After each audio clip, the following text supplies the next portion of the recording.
पेश खिदमत है कहानी ठग फकीर।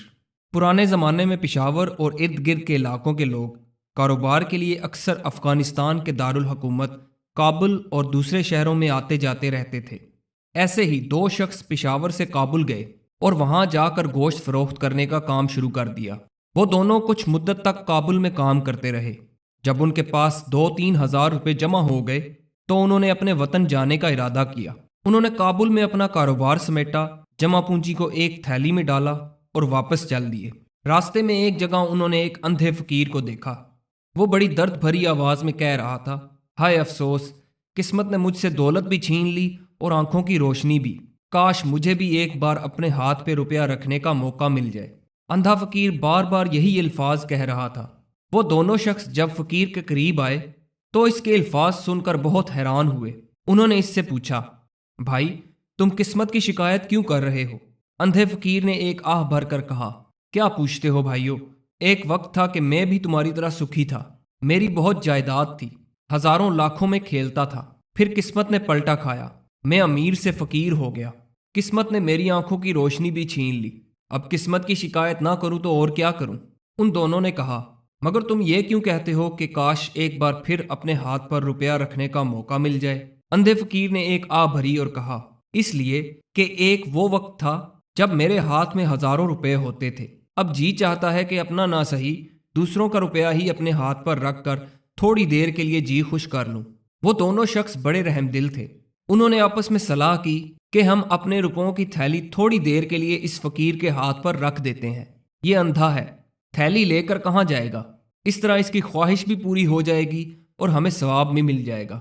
ये सलाह करके उन्होंने रुपयों की थैली फकीर के हाथ पर रख दी और कहा, लो भाई तुम अपना जी खुश कर लो। अंधे फकीर ने उनका शुक्रिया अदा करते हुए थैली ले ली और इसके अंदर पड़े हुए रुपयों को हाथ से टटोलने लगा।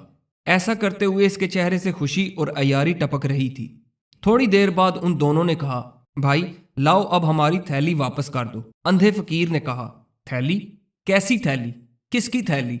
वो शख्स कहने लगे, भाई मजाक बहुत हो चुका, जल्दी से थैली हमें दे दो, हमें पेशावर पहुंचना है। फकीर ने थैली को मजबूती के साथ अपने दोनों हाथों में थाम लिया और कहने लगा, क्या जमाना आ गया है।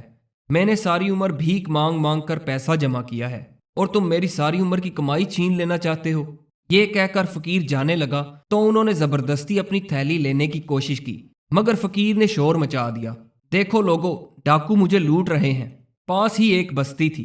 लोग दौड़ते हुए आए और उन्होंने उन दोनों शख्सों को डाकू समझकर पकड़ लिया। उन दोनों ने लोगों को सारा माजरा बताया, लेकिन किसी ने भी उनकी बात का एतबार न किया और उस फकीर को ही सच्चा समझते रहे। फिर उन्होंने ये फैसला किया कि दोनों डाकुओं को बादशाह के दरबार में पेश किया जाए। बस उन्होंने उन दोनों शख्सियतों और अंधे फकीर को बादशाह के दरबार में पेश कर दिया। इस वक्त अफगानिस्तान पर अमीर अब्दुल रहमान की हुकूमत थी। वो बड़ा इंसाफ पसंद बादशाह था। इसने पहले अंधे फकीर का बयान सुना। फिर बादशाह ने उन दोनों शख्सों से पूछा कि बताओ तुम दोनों क्या काम करते हो? फिर दोनों शख्सों ने अपनी दास्तान सुनाई कि बादशाह सलामत, हम गोश्त का कारोबार करते हैं और पेशावर से आए हैं। यहाँ गोश्त फरोख्त करके हम वापस जा रहे थे। रास्ते में ये हमें अंधा फकीर मिला और इस फकीर ने यह तकाजा किया कि हम अपनी अशरफियों की थैली इसके हाथ पर रख दें तो वो खुश हो जाएगा।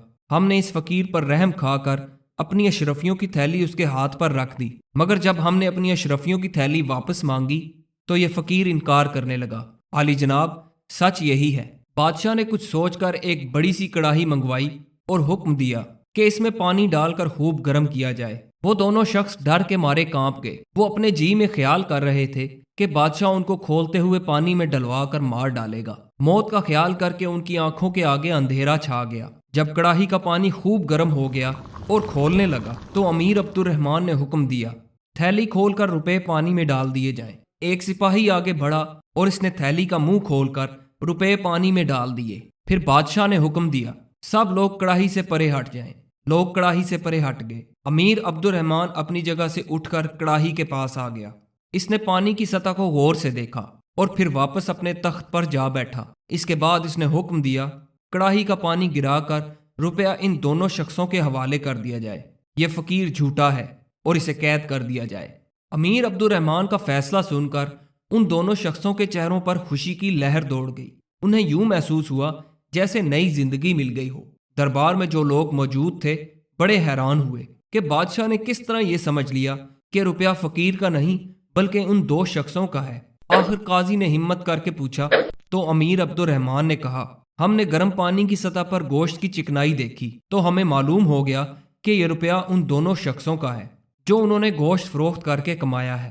دوستو، یہ کہانی آپ کو کیسی لگی؟ کمنٹس میں اپنی رائے کا ضرور اظہار کیجیے گا اور ہمارے چینل کو سبسکرائب ضرور کیجیے گا۔ ویڈیو دیکھنے کا بہت بہت شکریہ۔